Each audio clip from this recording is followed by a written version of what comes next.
प्यासी नगर एक ऐसा गांव जो कि पहाड़ों के बीचों बीच बसा हुआ था।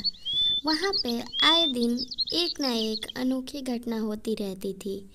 एक दिन रानू का पूरा परिवार उस पहाड़ी गांव की ओर जाता। पहाड़ी गांव के पास जाके वो लोग रुकते तो रास्ते में उन्हें एक प्यारी सी टुन्नी चिड़िया मिलती।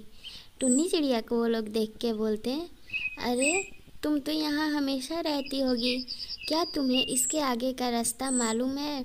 हम लोग यहाँ पर नए हैं, हम लोग अपने गांव से परेशान हो गए थे।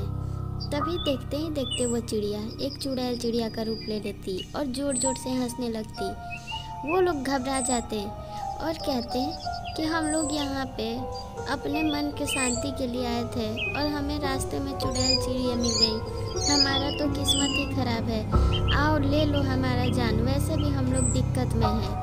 वो चिड़िया हंसती और पूछती कि क्या दिक्कत है, मुझे बताओ, शायद मैं तुम्हारी मदद कर सकूं। वो कहती कि इंसान तो मेरी मदद नहीं कर सके, अब मैं तुम पे ही भरोसा करके सारी बात बताऊंगी। ये बातें सुन के चिड़िया को दया आ जाता। फिर वो अपने नागिन वाले रूप में आती। वो एक इच्छाधारी नागिन थी। वो सिर्फ रानू और उसके परिवार को परख रही थी कि कहीं ये कोई चोर तो नहीं जो कि पहाड़ी इलाके में आके इस गांव से कुछ चुराने आए हैं। वो नागिन कहती, मैं इस गांव की रक्षा करती हूँ, मैं यहाँ की मालकिन हूँ, तुम लोगों को जो दिक्कत है मुझे बताओ। वो लोग कहते कि हमारे गांव में हमें खाने को कुछ नहीं मिल रहा था, इसलिए हमने अपना गांव छोड़ दिया और जो भी बचे कुचे धन थे हमारे बच्चे उसे बेच करके खाएंगे और हम लोग पहाड़ों में आ गए। कम से कम हम तीनों का तो भोजन कम पड़ेगा।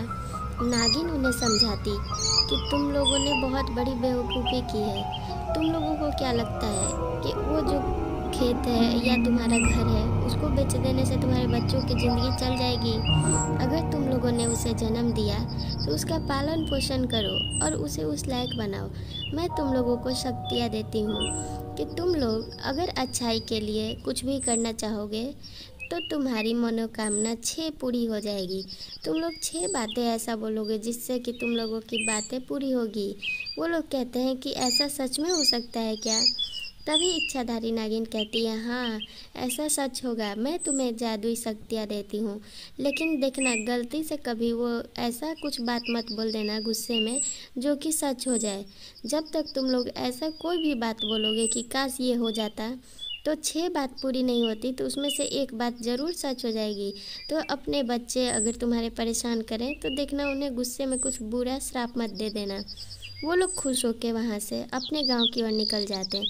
अगले दिन वो लोग गांव में आते तो ये सारी बातें गांव वालों को पता चलती। सारे गांव वाले इकट्ठे हो जाते। सारे गांव वाले गरीब थे। वो लोग सोचते कि क्यों ना हम लोग इनके परिवार में जाके थोड़ी थोड़ी मदद मांग लें।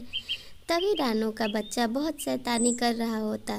रानू उससे बिल्कुल भी डांट नहीं सकती थी क्योंकि उसे जो मिला था वरदान कि उसकी 6 बातें सच होगी तो कुछ बुरा बोल दे तो उसके बच्चे के ऊपर आ जाएगी। गांव वाले कहते, अरे रानू बहन मेरी ओर देखो, मेरी मदद करो। गांव वालों की ओर वो नहीं देखती क्योंकि उसे दया आ जाता और उसके पास सिर्फ 6 ही वरदान था। वो पलट के देखती नहीं। गांव वाले उसे आवाज़ देते रहते हैं। वो पीछे मुड़े हुए ही कहती, हाँ हाँ बताइए कि मैं क्या मदद कर सकती हूँ। गांव वाले कहते, रानू बहन हमारे बच्चे अनाथ मर रहे हैं और कितने तो बिना खाए हुए मर रहे हैं, हमें उनकी मदद करनी चाहिए। तो वो कहती कि ठीक है, मैं इतना मदद कर सकती हूँ, उनके लिए स्कूल बनाऊंगी और उन लोगों की वो हमेशा मदद करती और गांव खुशी खुशी रहने लगती। ऐसी कहानी के लिए चैनल सब्सक्राइब